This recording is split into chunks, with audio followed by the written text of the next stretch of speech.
Imagine this. The wind carries the scent of pine and distant rain. You're standing at the edge of the Chinese frontier, where mountains slice the sky into jagged silhouettes. The sun is melting into gold behind the peaks.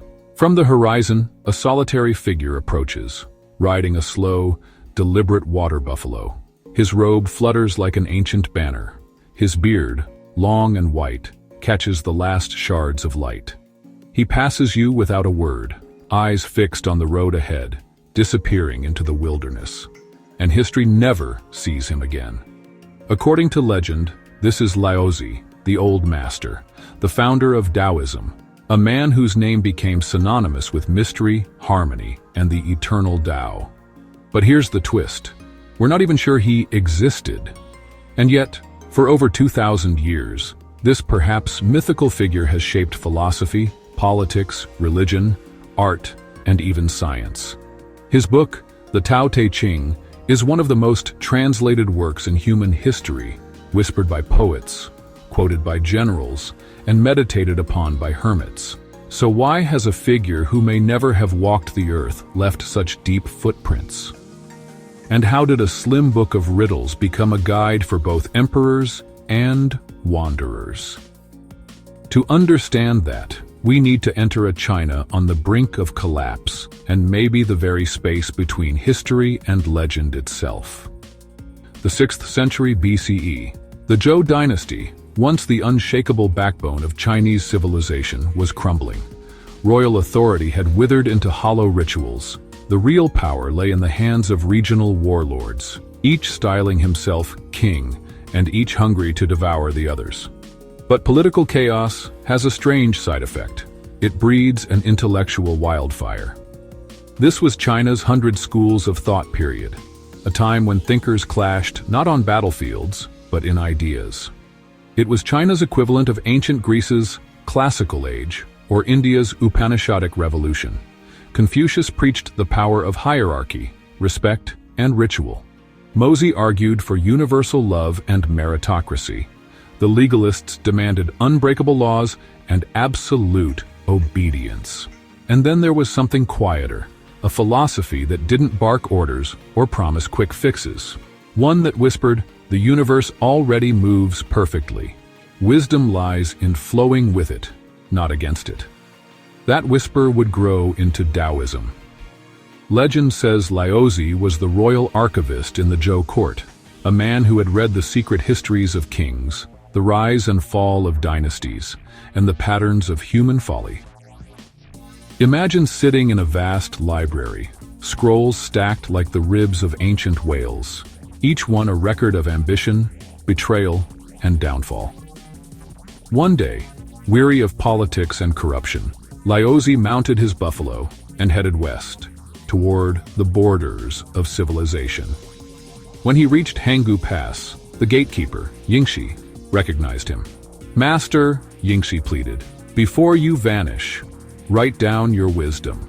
So Laozi in this telling wrote about 5,000 characters, brief verses, paradoxes, and riddles. He handed the manuscript to Yingxi. That text became the Tao Te Ching. Then Laozi rode away and was never seen again. But here's the catch. This entire story first appears centuries later in Sima Qian's Records of the Grand Historian, written around 100 BCE, about 400 years after Laozi supposedly lived.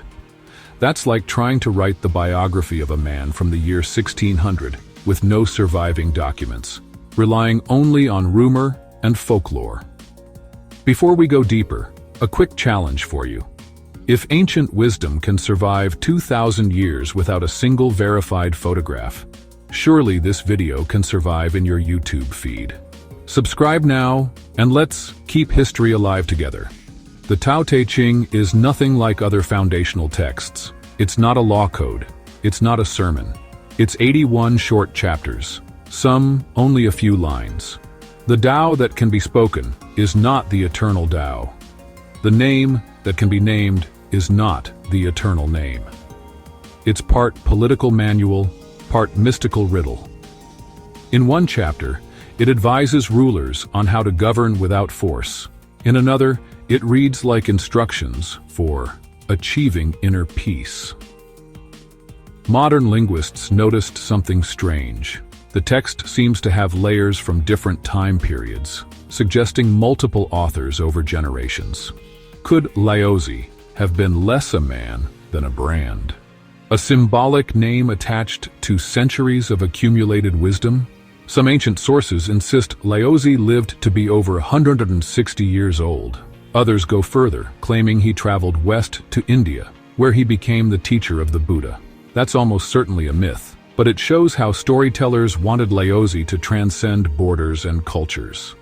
And then archaeology weighed in. In 1993, at Guodian, Hubei province, scholars uncovered bamboo strips from around 300 BCE containing early Taoist writings, older than any known Tao Te Ching manuscript. They revealed that Taoist ideas were already circulating long before the official book appeared. So perhaps Laozi was just the brightest point in a much older constellation of thought. Man or myth, Laozi's philosophy had bite. Take Wu Wei, often translated as non-action. It doesn't mean doing nothing. It means acting with such natural skill and timing that effort becomes invisible, like water finding the easiest path downhill. The Tao Te Ching warns against over-legislation, crushing taxes, and the arrogance of power. It praises the soft overcoming the hard, like water slowly wearing down stone. These weren't just poetic flourishes. Taoist thinking shaped emperors' policies, military strategies, engineering feats, medicine, poetry, and even alchemy. Entire dynasties, like the Tang, claimed descent from Laozi to legitimize their rule. Imagine a name so flexible it could inspire both solitary hermits and imperial bureaucrats.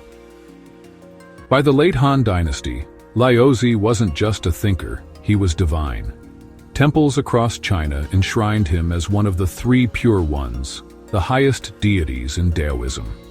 Pilgrims sought his blessings for health, guidance, and immortality. In legends, he appears throughout history to advise rulers, deliver prophecies, or vanish into mountains with a flask of the elixir of life. Sometimes he rides a cloud instead of a buffalo. And here's the loop.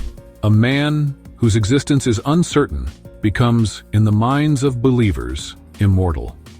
One of the most captivating tales claims Laozi met Confucius. In it, Confucius visits, seeking wisdom. Laozi tells him, "Let go of ambition and pride. Flow like water." Confucius leaves humbled. Historically, almost impossible. Philosophically, perfect. A symbolic meeting between two great rivers of thought, one flowing toward order, the other toward harmony. In the end, the greatest mystery isn't whether Laozi lived, it's why we need him to have lived. Maybe it's because the Tao Te Ching feels like it was written for each reader, personally. The image of a lone sage on a buffalo isn't just history, it's an invitation. The Tao is about the truth beneath all appearances. What could be more fitting than its greatest teacher being a figure who slips between reality and legend? So I'll leave you with this. Was Laozi a man, a myth, or a mirror for the truths we find in ourselves? This is 5 Minutes of Culture. And remember, sometimes the most enduring footprints are the ones left in the mind.